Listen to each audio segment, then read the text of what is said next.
उपस्थित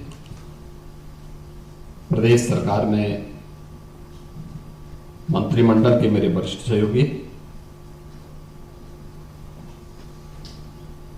प्रदेश के खादी, ग्रामोद्योग, रेशम, हथकरघा और वस्त्रोद्योग विभाग के मंत्री श्री राकेश सचान जी, मुख्य सचिव श्री मनोज कुमार सिंह जी, अपर सचिव वस्त्रोद्योग भारत सरकार श्री रोहित कंसल जी, प्रमुख सचिव हथकरघा एवं वस्त्रोद्योग अनिल कुमार सागर जी, अध्यक्ष CII डॉक्टर उपासना अरोड़ा जी, PM मित्र पार्क इन्वेस्टर मीट के आज के इस कार्यक्रम में उपस्थित वस्त्रोद्योग के क्षेत्र में कार्यरत सभी हमारे उद्यमीगण और उपस्थित बहनों और भाइयों, मैं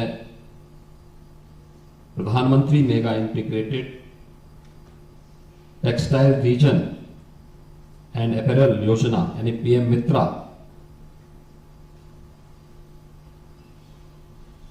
के लखनऊ यानी उत्तर प्रदेश के लिए स्वीकृत इस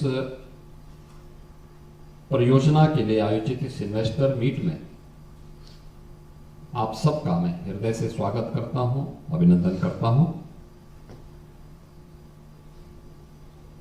मेरे लिए यह अत्यंत महत्वपूर्ण हो जाता है कि आदरणीय प्रधानमंत्री जी के विजन, जिन्होंने भारत को टेक्सटाइल के हब के रूप में स्थापित करने के जिस एक महत्वाकांक्षी योजना को आगे बढ़ाया, मुख्यमंत्री के रूप में गुजरात और खासतौर पर सूरत को उन्होंने टेक्सटाइल के एक हब के रूप में स्थापित किया। अपने उसी विजन को उन्होंने देश के अंदर दुनिया की इस आवश्यकता की पूर्ति के एक नए हब के रूप में स्थापित करने के लिए जो देश के अंदर 7 PM मित्रा पार्क स्वीकृत किए हैं, उनमें से एक लखनऊ में है और यह देश के अंदर स्वीकृत 5 PM मित्रा पार्क में से एकमात्र पार्क है जो राज्य की राजधानी में स्थापित हो रहा है। और यहां पर भी हम लोगों ने बेहतरीन कनेक्टिविटी के साथ ही इस PM मित्रा पार्क के लिए 1000 एकड़ से अधिक लैंड को वहां पर आरक्षित करते हुए अपने प्रस्ताव को, इसकी DPR की प्रक्रिया को आगे बढ़ा दिया है। और इस दृष्टि से आज आप यहां पर आए हैं, मुझे इस पर बहुत प्रसन्नता है कि आज इसमें आपको अलग अलग सत्रों में वस्त्र उद्योग की संभावनाओं को लेकर के इस क्षेत्र में उत्तर प्रदेश क्यों महत्वपूर्ण है, इन सभी विषयों पर चर्चा करने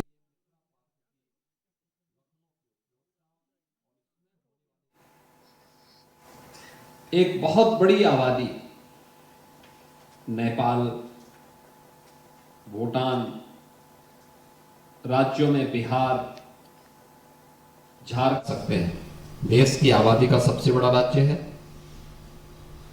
25 करोड़ की आबादी अकेले उत्तर प्रदेश में निर्भर करती है, लेकिन उत्तर प्रदेश ही नहीं बल्कि एक बहुत बड़ी आबादी नेपाल, भूटान राज्यों में बिहार, झारखंड, मध्य प्रदेश, राजस्थान, उत्तराखंड, यहां की एक बड़ी आबादी अपनी आवश्यकताओं के लिए उत्तर प्रदेश पर निर्भर करती है। यानी आज के दिन पर अगर आप कह सकें तो दुनिया का सबसे बड़ा उपभोक्ता बाजार अगर कहीं पर है तो उत्तर प्रदेश है और उत्तर प्रदेश में है। जो जीवन की 3 महत्वपूर्ण आवश्यकताएं होती हैं, उनमें से वस्त्र भी एक महत्वपूर्ण आवश्यकता है। और आज के समय में हम अगर उसके अनुरूप मार्केट की डिमांड के अनुसार उस प्रकार की एक व्यवस्था दे सकें, एक ही स्थान पर यहां पर बुनाई भी हो, रंगाई भी हो, छपाई भी हो और उसकी पैकेजिंग भी हो,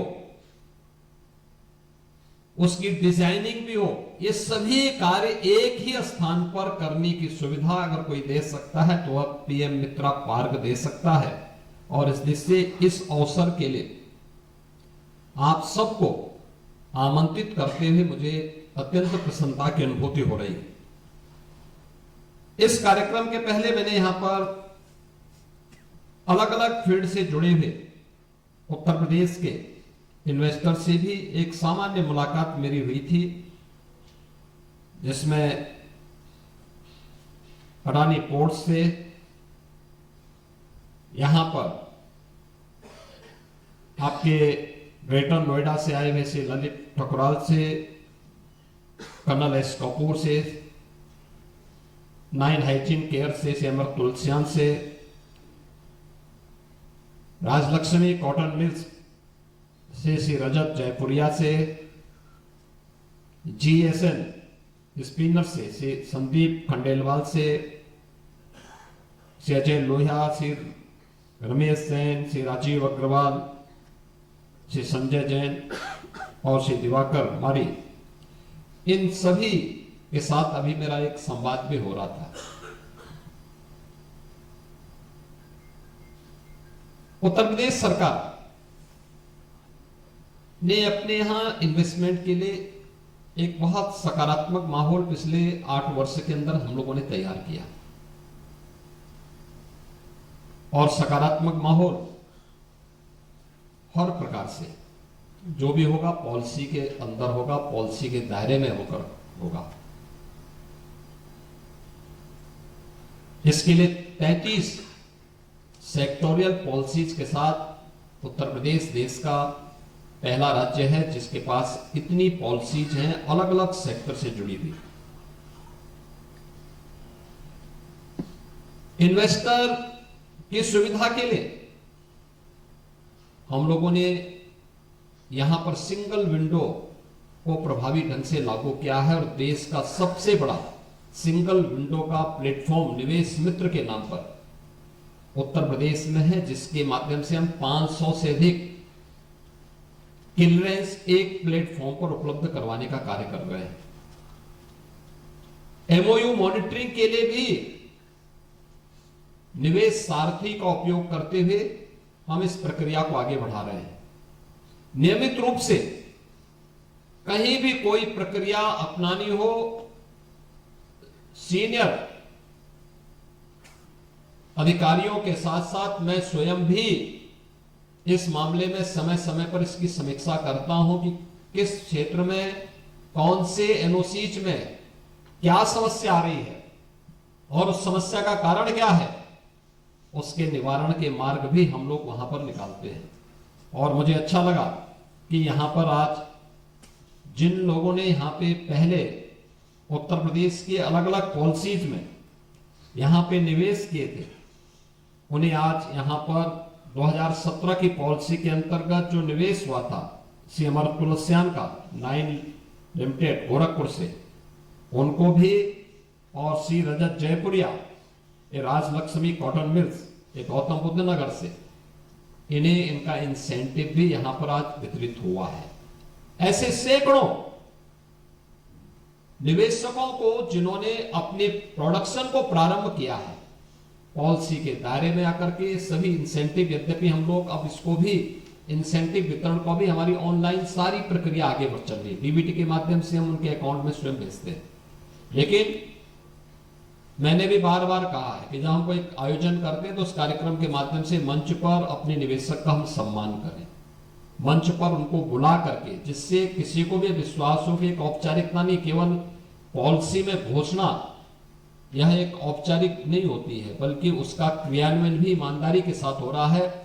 और उत्तर प्रदेश देश का पहला राज्य है जिसमें अब तक सर्वाधिक अपने इन्वेस्टर को सर्वाधिक इंसेंटिव भी वितरित करने की कार्रवाई को आगे बढ़ाया है।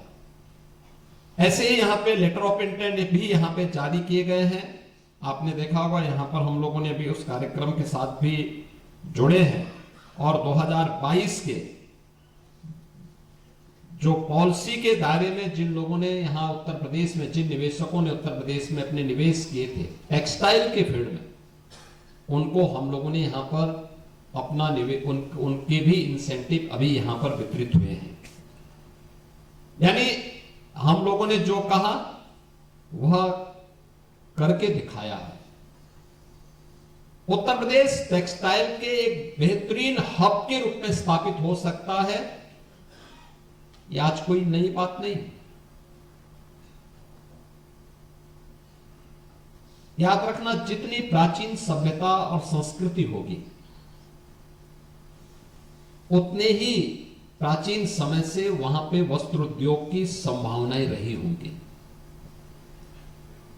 दुनिया की सबसे प्राचीन नगरी के रूप में उत्तर प्रदेश की दो प्राचीन आध्यात्मिक नगरी काशी और अयोध्या सबकी निगाहों में होगी।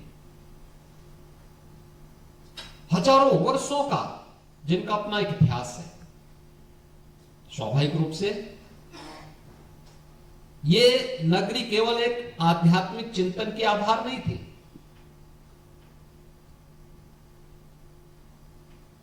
ये जितने भी हमारे प्राचीन आध्यात्मिक स्थल थे, ये केवल संस्कृति की दृष्टि से आगे नहीं बढ़ी थी, बल्कि इन्होंने समृद्धि को भी एक नई ऊंचाई तक पहुंचाने में योगदान दिया था। और आप देखते होंगे उसमें या उसके सटे हुए क्षेत्र में टेक्सटाइल की अनंत संभावनाएं पहले से छुपी रही है। जैसे काशी, भदोई और मिर्जापुर, यह सिल्क का एक क्लस्टर है। वाराणसी साड़ी, कौन से ऐसे भारतीय परिवार होंगे जिन परिवारों में किसी मांगलिक कार्यक्रम में वाराणसी की साड़ी लोगों की पसंद न बनती हो। कारपेट, वाराणसी, भदोई और मिर्जापुर का कारपेट आज फिर से वह पुनर्जीवित हुआ है। अयोध्या में अगर आप आएंगे तो अयोध्या के साथ अंबेडकर नगर जनपद ये अपनी बेहतरीन हैंडलूम के लिए और वहां पे वस्त्र उद्योग के लिए जाना जाता रहा है। ऐसे ही आप किसी भी ऐसे प्राचीन क्षेत्र में आप जाएंगे, वहां पे आपको देखने को मिलेगा कि अगर लोगों के लिए निवास के लिए आवास की आवश्यकता थी, कनेक्टिविटी के लिए हो सकता है कि ब्रिजेस उस समय न बन पाए हों, लेकिन लोगों ने जल मार्ग का उपयोग उस समय भी किया था। वाटरवे उस समय थे, साधन माध्यम दूसरे हो सकते हैं, लेकिन तब भी लोग उसका उपयोग करते थे। ऐसे ही उत्तर प्रदेश के अंदर अलग अलग क्षेत्रों में आप देख सकते हैं। हम लोग देखते हैं गोरखपुर में, संत कबीर नगर में, आजमगढ़ में, मुबारकपुर में आज भी टेक्सटाइल का एक बहुत बड़ा केंद्र है। मऊ के अंदर हैंडलूम का बहुत अच्छा कार्य है। ऐसे ही लखनऊ के अंदर सैकड़ों वर्षों से पुराने घरों में चिकन कारीगरी का कार्य बेहतरीन तरीके से होता है। और आज जब हम लोगों ने वन डिस्ट्रिक्ट वन प्रोडक्ट की अपनी एक पॉलिसी यहां प्रदेश के अंदर लागू की और उस कार्यक्रम के अंतर्गत इसको थोड़ा भी प्रोत्साहित किया, परिणाम क्या आया कि आज इनके पास जितना ऑर्डर इनको मिलता है उतना ये सप्लाई नहीं कर पाते। इसका मतलब संभावनाएं इसमें बहुत कुछ है। हां, घर घर में होता है, महिलाएं जुड़ी हुई है। अगर आप पश्चिम की तरफ जाएंगे तो पश्चिम में पिलखुआ की चर्चा हुई थी, मेरठ की चर्चा हुई थी, अन्य क्षेत्रों में भी अनंत संभावना इसमें है। और इसीलिए सरकार ने तय किया है कि उत्तर प्रदेश के अंदर यह केवल लखनऊ में यह इंटीग्रेटेड टेक्सटाइल पार्क ही नहीं बनेगा, बल्कि इसके बाद इसके एक्सटेंशन सेंटर के रूप में 10 नए पार्क राज्य सरकार अपने स्तर पर प्रदेश के अंदर अलग अलग स्थानों पर स्थापित करेगी और संत कबीर दास के नाम पर हम इसे आगे बढ़ाएंगे। टेक्सटाइल के साथ साथ लेदर के भी जो नए क्लस्टर विकसित हो सकते हैं, 2 नए लेदर पार्क संत रविदास के नाम पर हम उत्तर प्रदेश के अंदर इसके साथ ही विकसित करने जा रहे हैं। यानी ये उत्तर प्रदेश की इन संभावनाओं को आगे बढ़ाता है और इन कार्यक्रमों को हम आगे बढ़ाने के लिए पूरी तरीके से इन कार्यक्रमों के साथ जुड़े हुए हैं। और मुझे प्रसन्नता है कि आज Uttar Pradesh handloom, powerloom, silk, textile और गारमेंटिंग की जो हमारी 2017 की पॉलिसी थी, उसके अंतर्गत जिन निवेशकों ने यहां निवेश किया था, ऐसे 80 इन्वेस्टर थे जिनको आज 210 करोड़ रुपए का इंसेंटिव वितरित हो रहा है, जिनमें हमने 2 लोगों को यहां पर किया है। और 2000 पॉलिसी के अंतर्गत ऐसे 44 इन्वेस्टर थे जिनको आज हम लोगों ने 768 करोड़ रुपए की परियोजनाओं के लिए लेटर ऑफ कंफर्ट जारी किया है। और 2022 की पॉलिसी के अंतर्गत 8 करोड़ रुपए का यहां पर हम लोगों ने उन्हें उनका इंसेंटिव भी वितरित किया है। पीएम मित्रा पार्क के लिए 700 करोड़ रुपए के 2 एमओयू भी यहां पर आज एक्सचेंज हुए हैं। पीएम मित्रा पार्क के बारे में जो आदरणीय प्रधानमंत्री जी ने यहां पहले ही बात कही थी कि हम लोग इसको 5F से जोड़ेंगे, यानी farm to fibre, fibre to factory, factory to fashion और फैशन टू फॉरेन, यानी हम इसको एक्सपोर्ट भी कर सकते हैं।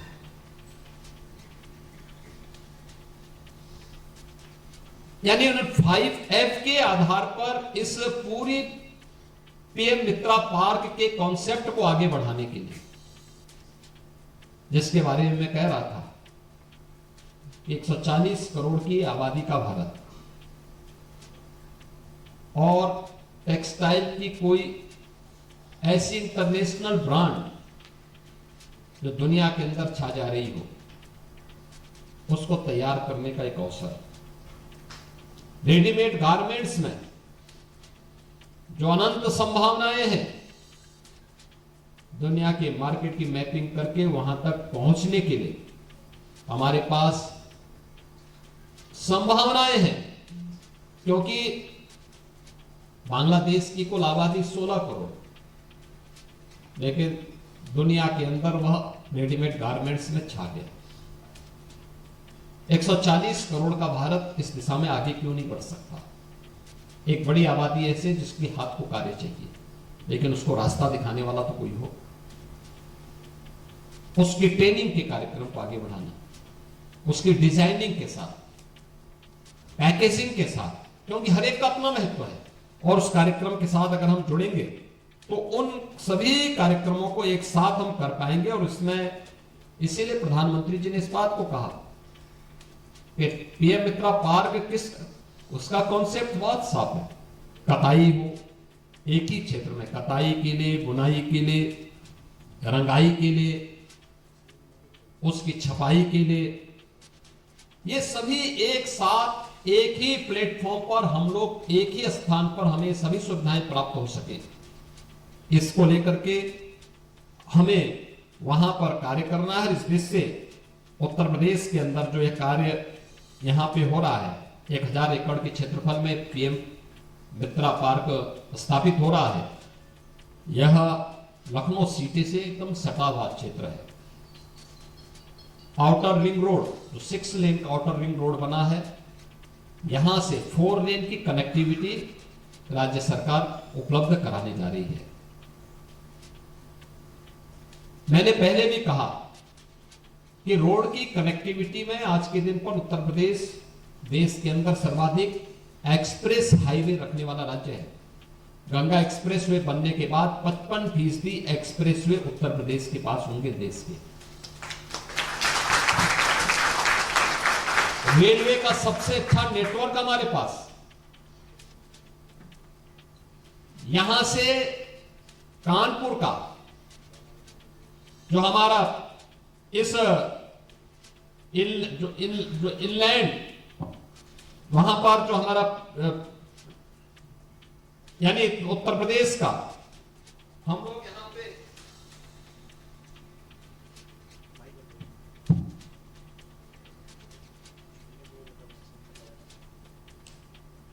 जो सुविधाएं यहां पे दे रहे हैं, देश का पहला इनलैंड वाटरवे वाराणसी से हल्दिया के बीच में प्रारंभ हो चुका है।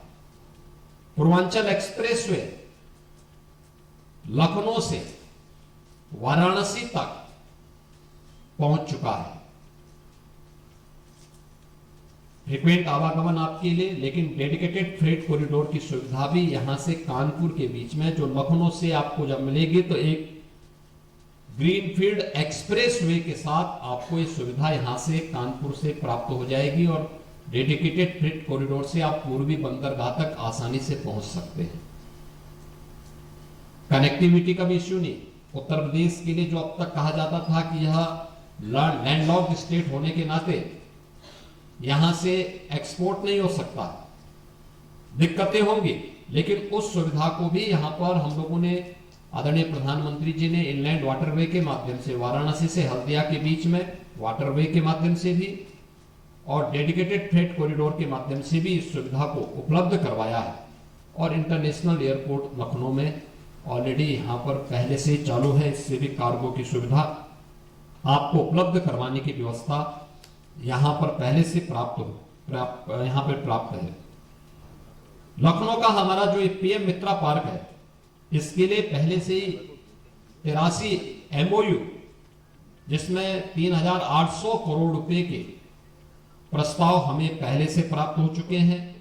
और मेरा मानना है कि यह टेक्सटाइल के लिए जो उत्तर प्रदेश सरकार की पॉलिसीज है 2017 की, उसके बाद 2022 की, इसमें सरकार ने बहुत सारी सुविधाएं उपलब्ध करवाई हैं अपने इन्वेस्टर के लिए। तो इन्वेस्टर के लिए गवर्नमेंट की पॉलिसी भी है, हमारे पास लैंड बैंक भी है, कनेक्टिविटी भी है और कानून व्यवस्था की बेहतरीन स्थिति भी उत्तर प्रदेश के अंदर है, जो आपको न केवल सुरक्षा प्रदान कर रहा है बल्कि आपकी पूंजी को भी पूरी तरह सुरक्षा प्रदान करता है। मित्रों, इसमें मुझे आपसे कुछ कहना है। खासतौर पर अगर आप देखेंगे तो उत्तर प्रदेश पहले से इस क्षेत्र में काफी प्रोग्रेसिव रहा है और मैं तो इस बात को मानता हूं कि जितनी प्राचीन मानव सभ्यता होगी, इस फील्ड की उतनी अधिक कृषि और टेक्सटाइल, इन दोनों में उतनी ज्यादा संभावनाएं वहां उसका मतलब रही होंगी, क्योंकि मानव सभ्यता इस दोनों के बगैर आगे नहीं बढ़ सकती। कृषि का रहा होगा तब जाके मानव वहां पनपा होगा। मानव सभ्यता है तो इसका मतलब वस्त्र को किसी न किसी रूप में लोग वहां पे धारण करते रहे होंगे और उस प्राचीन परंपरा का कोई वास्तव में उस विरासत का कोई सच्चा प्रतिनिधित्व करता है तो वह उत्तर प्रदेश करता है। और इसीलिए उत्तर प्रदेश ने बीच के उस काले अध्याय को छोड़ दिया जाए, जब सब कुछ उत्तर प्रदेश की उन अनंत संभावनाओं को एक प्रकार से बाधित कर दिया गया था, उसके सामने बैरियर खड़े कर दिए गए थे, आज उससे उभर करके आगे बढ़ चुका है। अब उत्तर प्रदेश आज के दिन पर हम लोग वस्त्र उत्पादन में 13% योगदान के साथ देश के अंदर तीसरे स्थान पर उत्तर प्रदेश है और 20 लाख से अधिक वर्तमान में हम लोग इसके माध्यम से रोजगार भी प्रदान कर रहे हैं। प्रदेश ने इसके बारे में तमाम अन्य संस्थान भी खड़े किए हैं, खासतौर पर NIFT Raebareli, textile technology institute Kanpur, Indian institute of apparels technology Varanasi, ये सभी हम लोगों ने यहां पर आगे बढ़ाई। सभी इंस्टीट्यूट भी हमारे आगे बढ़े हैं और अब तक हम लोगों ने उत्तर प्रदेश के अंदर जिन 80 निवेशकों ने यहां पे अपना निवेश उत्तर प्रदेश के अंदर किया है, ऐसे 80 इकाइयों को हम लोगों ने 210 करोड़ रुपए का भी इंसेंटिव उन्हें प्रदान किया है, जिसमें अरविंद मिल्स का है, टीटी ग्रुप का है, गणेशा इकोस्फीयर का है,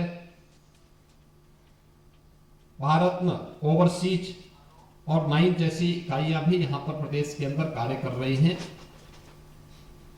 वस्त्र उद्योग के क्षेत्र में हमारे पास 1000 से अधिक MOU पर अब तक हस्ताक्षर किए गए हैं, जो हमारी अलग अलग पॉलिसी के दायरे में ये MOU हमारे साथ हुए हैं।